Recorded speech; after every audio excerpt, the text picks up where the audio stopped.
আর কোথায় কি হচ্ছে আমি জানি না।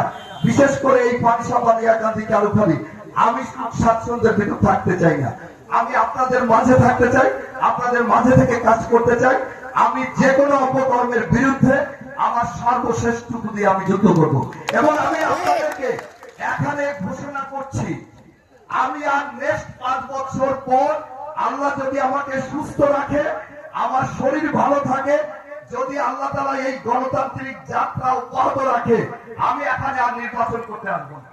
এটা আপনাদেরকে মাথায় রাখতে হবে। কাজেই আপনারা যদি মনে করেন যে আপনি অনেক বড় নেতা, আপনার যে কোনো অন্যায় আপনারা আমাকে মানতে হবে, আমি কিন্তু সেটা মানতে পারবো না।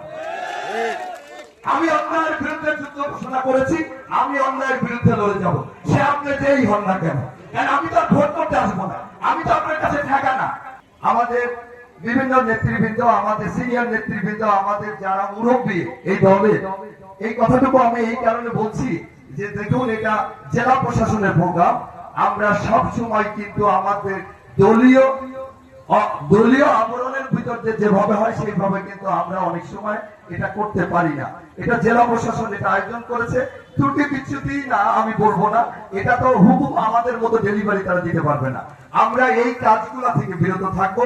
আমরা শুধু যেন ডায়াসে উঠলেই যেন আমরা অভিযোগের সুরে কথা না বলি, আমরা দোষ ত্রুটি তাদেরকে না ধরে, যদি আমাদের কোনো চলার পথে ভুল ভ্রান্তি হয় আমরা অবশ্যই সেটা ক্লোজ করে আলোচনা করে নিব।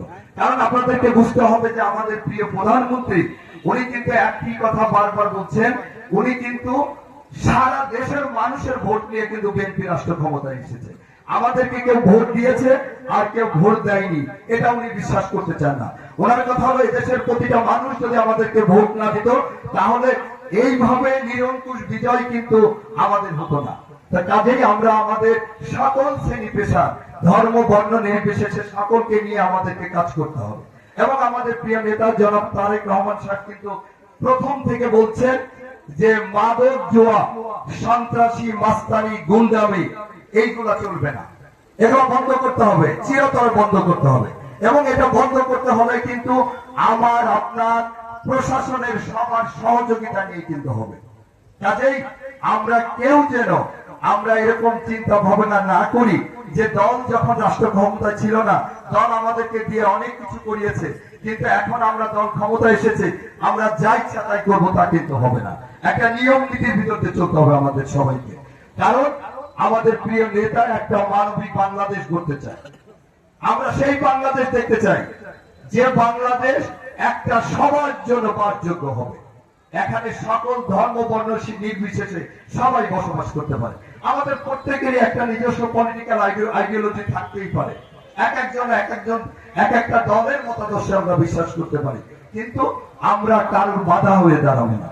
আমরা সবাইকে নিয়ে একটা বাসযোগ্য সেই সমাজ আমরা দেখতে চাই। প্রিয় উপস্থিতি, আমরা আপনাদের কাছে ইতিমধ্যে আমাদের প্রতিমন্ত্রী সাহেব, আমাদের উপদেষ্টা সাহেব, আমাদের জেলা প্রশাসনের সাথে বিভিন্নভাবে আমাদের কথা হচ্ছে। আমাদের প্রিয় নেতা মাদকের বিরুদ্ধে যে অবস্থান নিয়েছে, কারণ আজকে মাদকের কারণে, শুধু একমাত্র মাদকের কারণে কিন্তু আজকে আমাদের সমাজে কিন্তু অনেক অবক্ষয় হচ্ছে, আমাদের যুব সমাজ ধ্বংসের পথে, বিভিন্ন রকম অপকর্ম কিন্তু সংঘটিত হচ্ছে এই মাদকের কারণে। আজকে শুধু প্রশাসন একা চাইলে কিন্তু পারবে না, আমাদের প্রত্যেকে সহযোগিতার হাত বার করে দিতে হবে। কারণ আমরা যেহেতু গ্রাম, ওয়ার্ড, ইউনিয়ন, উপজেলা, জেলায় আমরা বিভিন্ন পর্যায়ে নেতৃত্ব দিয়ে থাকি, আমরা কিন্তু চেষ্টা করলে এই সমাজে কারা উপকর্মের সাথে জড়িত, কারা মাদকের সাথে জড়িত, কারা মাদক সেবন করে, এইগুলো আমরা চাইলেই কিন্তু একটু আন্তরিক হইলে, আমাদের সেই মানসিকতা থাকলে, পজিটিভ ধ্যান ধারণা থাকলে আমরা এগুলা সমাজ থেকে আমরা চিরতরে ইনশাআল্লাহ দূর করতে পারবো। আমরা শুধু আপনাদের কাছে এই উদাত্ত আহ্বান জানাবো, আমরা নির্বাচনের আগেও যেটা বলেছি, আমরা সত্যকে প্রতিষ্ঠিত করার জন্য আমরা আমাদের জীবন বাজি রাখবো, যেমন আবার মিথ্যাকে বিতাড়িত করার জন্য, অপকর্ম বিতাড়িত করার জন্য, বাতিল বিতাড়িত করার জন্য আমাদের সর্বশেষ টুকু দিয়ে ইনশাআল্লাহ আমরা সবাইকে প্রতিরোধ করব।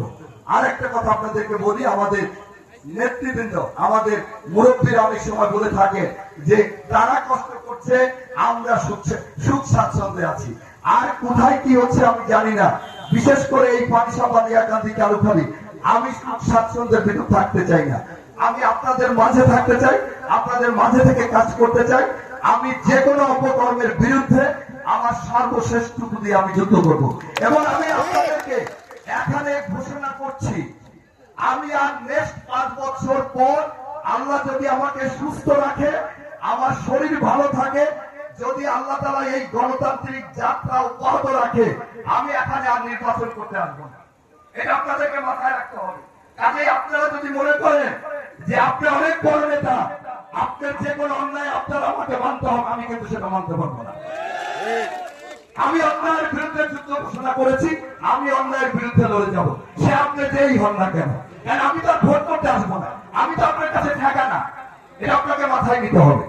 তো আপনাদেরকে আবার আমি একটা সুস্থ সমাজ এবং এই রাজবাড়ী সুস্থ ভাবে আমাদের চলার জন্য যা যা প্রয়োজন, পজিটিভ কাজ করার জন্য যা যা প্রয়োজন, সেই কাজ করার ধীরে আশা এবং প্রত্যয় ব্যক্ত করে সবাইকে ধন্যবাদ জানিয়ে, এবং আজকে এই যে ফ্যামিলি কার্ডের যে শুভ উদ্বোধন আমাদের প্রিয় নেতা, আমাদের জননেত্রী জননেতা জনাব তারেক রহমান ঘোষণা করলেন, তাকে আমরা এই রাজবাড়ী 2 এর পক্ষ থেকে তথা রাজবাড়ী জেলার পক্ষ থেকে আমরা তাকে ধন্যবাদ জ্ঞাপন, তার সুস্থতা এবং দীর্ঘায়ু কামনা করে, সেই সাথে আমাদের শহীদ রাষ্ট্রপতি জিয়াউর রহমানের আদর্শ, আমাদের প্রিয় নেত্রী, আমাদের মমতাময়ী মা, আমাদের সাবেক 3 বারের প্রধানমন্ত্রী বেগম খালেদা জিয়া এবং আমাদের আরাফাত রহমান কোকর, আমরা তার মাগফিরাত কামনা করে আপনাদের সবাই থেকে বিদায় নিচ্ছি। ধন্যবাদ।